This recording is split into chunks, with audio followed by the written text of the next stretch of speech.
So just how tough is the takeaway food market, the quick food market, the fast food market, call it what you want, and how do you sustain a successful business model for almost 2 decades? Here's a fascinating story for you today. We're in conversation with the MD and the founder of the Sandwich Baron, Sally Jarlette-Joy. A very warm welcome. This is such an interesting story. Take us back 18 years. How did it start? And how did you see a very unique gap in the market? Well, I just had a restaurant, which I'd had for about 10 years, and I was a self-taught restaurateur, so I had to learn the hard way. So everyone who has a restaurant, they want to sell, and that's how it became with me. So when I sold, I thought I'm never going to go back into the food business ever again. But once the food bug has got you, it keeps you. So when my money ran out after a year of resting after my restaurant. As it does, yes. Yes. I thought, what shall I do? What shall I do? And then I thought, sandwiches. After spending 10 years in London, I saw that in South Africa, there was no sandwich outlets. And then because I had a restaurant, I had to wait for people to come to me. So on Mondays it would be quiet, Tuesdays a bit better, Wednesdays better, and then Friday and Saturday full house. So I thought, no, I'm going to deliver.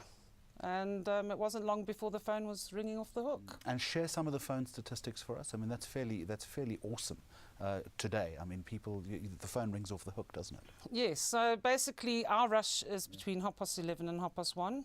During that time, we'd be taking 4 calls a minute, dealing with online orders. We were the first food franchise to have online orders in South Africa.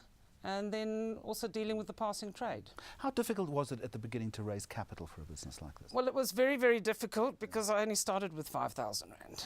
So my first motorbike I bought on my credit card.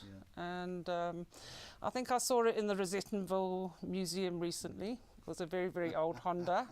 And that thing broke down all the time. So it was very difficult not having the capital.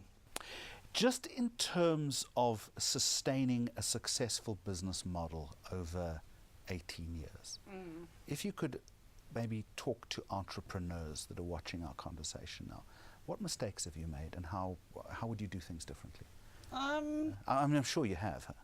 I don't really think I've made mistakes. I think, yes, I think if you could get a restaurant background before you go into the food business, that would help.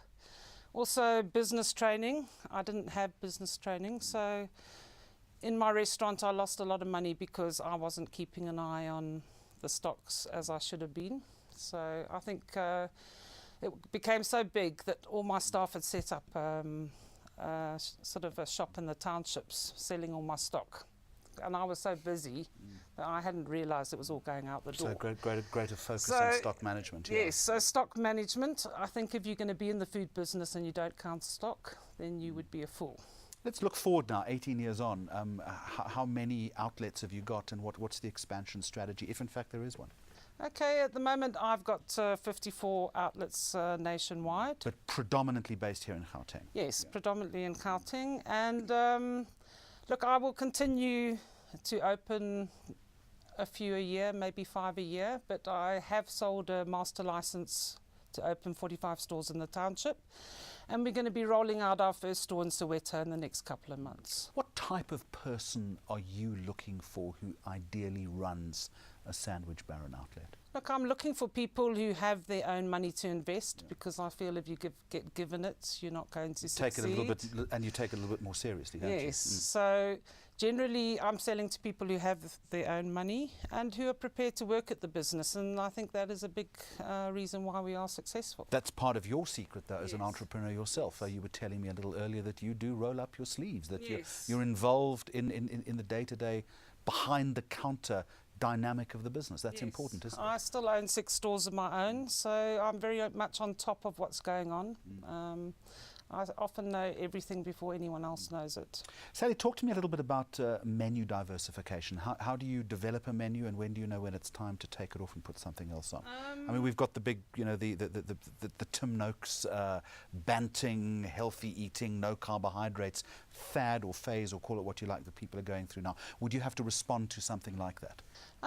Basically, I listen to my customers. I am contactable. The customers can contact me from the website, but also my stores are all linked to me via their till systems. We have technology nowadays, so I am able to pull reports of what's selling and what's not selling. And so basically I go by what the customers want, which was something I used to kick against in the early years. Having spent time in London, I was sort of minded more to go towards the British taste than the South African taste. But over the years, I learned to listen to my customers. What's your top seller? At the moment, it's chicken mayonnaise. Simple as that, eh? Yes. A bit of bacon on it sometimes, maybe? The crispy bacon? I Yeah, can we recommend add that. crispy bacon and avo, but Didn't bring any with you, did you? no, Pity, we yeah. sell so much chicken mayonnaise, we sometimes answer the phone, hello chicken mayonnaise, by mistake. Final question, Sally. Marketing a brand like this, I mean, I don't see big billboards, I don't see big television ads. What's the marketing strategy here? Okay, being a big brand now, we do have quite a big marketing fund, so we're very much into the digital market at the moment. We also do radio, but what works best for us is face-to-face marketing. People buy from people. Simple lesson in brand management 101. Sally Jarlette-Joy, MD, founder of Sandwich Baron. Fascinating talking to you. Good luck. Hope the next 18 years are just as successful. Thank you, Jeremy. Okay.